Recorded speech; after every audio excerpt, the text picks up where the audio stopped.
Welcome, everyone, to another episode of Move Everyday 2026.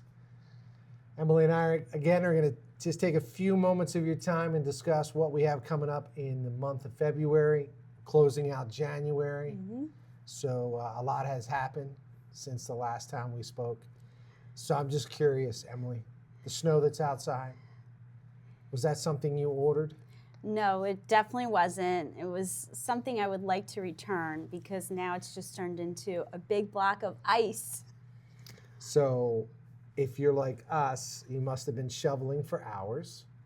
So knowing that we're in the fitness world, what might benefit us when it comes to shoveling snow, Emily?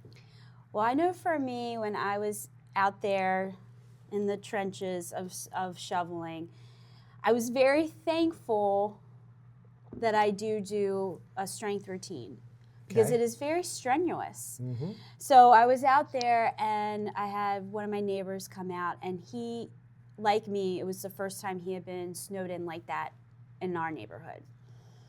And I had to remind him and myself, because I brought this out with me, to stay hydrated. That's a good point. It's so cold and you're not thinking about drinking water and hydration. You're just out there not sweating necessarily. I mean, I eventually was. But some people think, oh, it's wintertime. I don't need to stay as hydrated. But everything I saw about shoveling, that was one of the main things to make sure that you do. Excellent point. So what I learned from shoveling is that you have to lift with your legs. Mm-hmm. And I also saw a trick, which I'm going to admit, not my finding, but I thought it was interesting, is that when you hold a shovel, and I think I showed you, Yes. that generally we use our bicep when we're shoveling. Mm-hmm. But we're supposed to turn our wrist over and use our tricep. Hence, our larger muscle will give us longer time when it comes to shoveling. We won't burn out as quickly, blah, blah, blah. But I did find it interesting, and before the podcast here, we took a moment to just look at some of the benefits. Shoveling works legs, core, shoulders, grip strength, and your patience. It does. So why would it work my patience, Emily? Because especially what we were up against with all the ice, I mean, it was a lot of more chiseling than shoveling, depending on where you are. I know where you lived, you said you didn't have as much ice in my area that we did. So it was very frustrating, and I just kept reminding myself. In fact, I put on music, and I just kept reminding myself that take as many breaks as I want. Yep. Slow and steady wins the race. You know, just try and take my time. Because honestly, on a serious note, I can't tell you how many times this week on the radio I've heard about deaths from heart attacks from people shoveling. Sure. So it's very serious. Yeah. And again, it was so difficult because of the ice.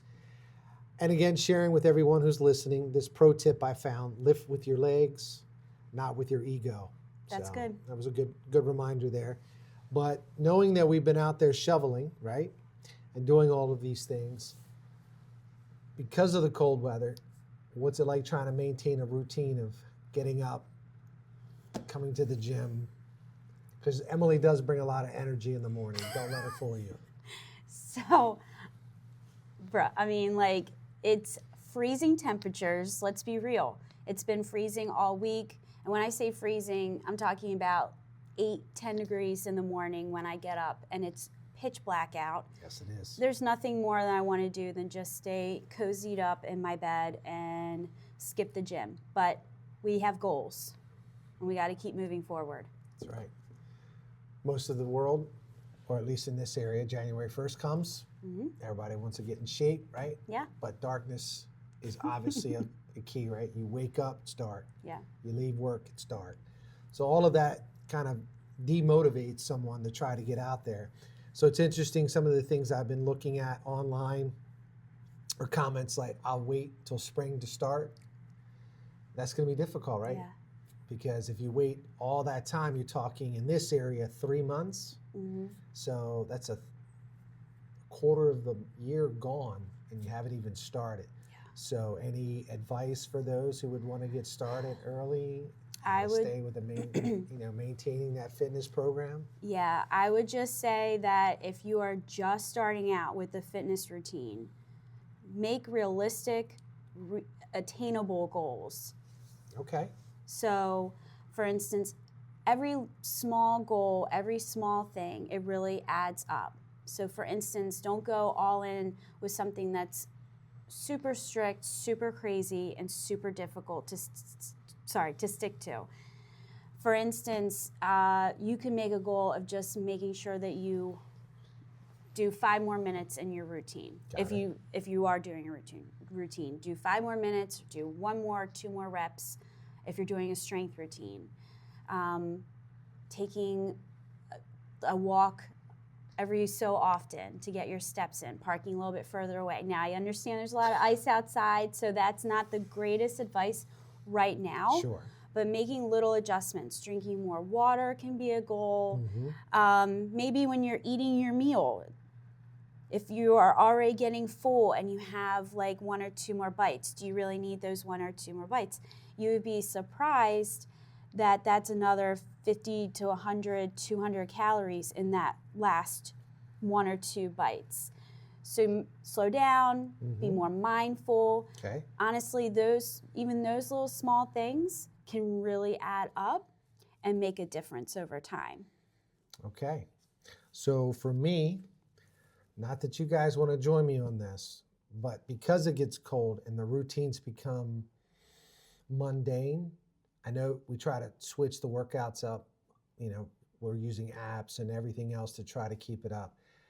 A few years ago, we did this, so I'm going to try to bring it back. It's probably going to be harder at my age, but I'm going to bring it back. So I'm going to do a February winter fitness challenge. Whoa. 100 push-ups a day. Every day? That's what it says. So I'm going to post this. This challenge for 100 push-ups a day can mean that we don't have to do them all at once. And then what we want to do is we want to break it up through the day. So we're going to do 10 sets of 10. Okay. So we have to find 10 reasons to do 10 push-ups. That fits into what I just said. You can find small little windows of doing something like that. All right. So one of the main ways of doing this is to do it before you're about to eat. Okay. Before you're about to drink your coffee. So what you're doing is whatever you're attempting to do the push-ups and reward yourself, whatever that may be. Okay. All right. So 10. Maybe not wait till after you eat because you might feel a little sick. Yeah, don't do it after. I said before. So we'll do that. And then, of course, the best time to do it is make sure the body's warm. Some are younger and might be more flexible, but I would recommend that we wait till we warm up throughout the day and try to ease these things in. But I would say this is a funny one. As I looked up these challenges, it says a few more before Netflix convinces you it's bedtime. So 10 more before bedtime. There you go. So by the end of the day, you will win. And I'd love to hear from you guys. If you decide to do this, it mentions your chest, your arms, your core. And then, of course, it'll give you a nice solid boost of confidence in the winter. And who knows, by the end of February, you might be able to do more than you think. Yeah. At a shot. So we'll do that. All right, I'm motivated. I'm going to try. All right, so there you go. And we'll put it out to the team here at RMS Fitness as well. All right, lastly, number 1 snack for Emily is? Popcorn. Popcorn. So is popcorn a hero or a villain when it comes to a snack? It depends. So, if I'm going to go to the movies, we all know that movie butter, smells so good. Gets your mouth watering. And so when you go to the movies, it's a whole other beast. It's a treat. But it's not healthy. Just for the record, I don't eat popcorn. I love popcorn.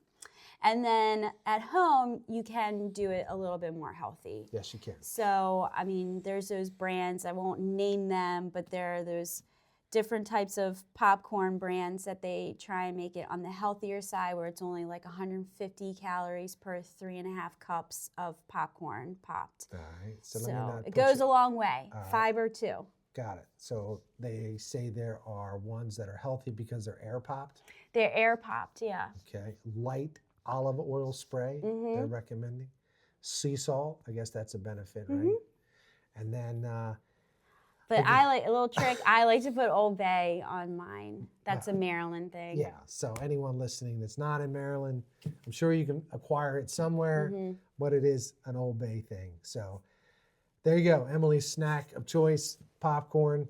Again, it's that time of year you want to snack because it's cold and the movies and the what do they call it? Binge watching is something that we all get involved in this time of year. So again, balance. Fitness doesn't mean suffering, right? We don't have to not have snacks. So it's just a matter of finding the right one. Fitness is a journey. It's a marathon, not a sprint. It's 100%. a way of life. Yeah. And every day you have to pick your battles on how you stay fit. So if I was going to wrap this up, our takeaways today are cold weather doesn't have to stop progress. Right. Snow days don't mean rest days. Shoveling counts, right? Yes, it does. Hey, 100 push-ups. 100 push-ups. We can do it. Is the theme for February. Okay. Popcorn can still be invited to the party. Yes. Just don't let it run the place. Right. Okay. Popcorn at home can be much more healthier than the movies. All right. So stay active, stay warm, keep finding ways to move, right? Move every day 2026 and continue until the next time we get together. So that's Emily. I'm Robert. You guys have a great weekend.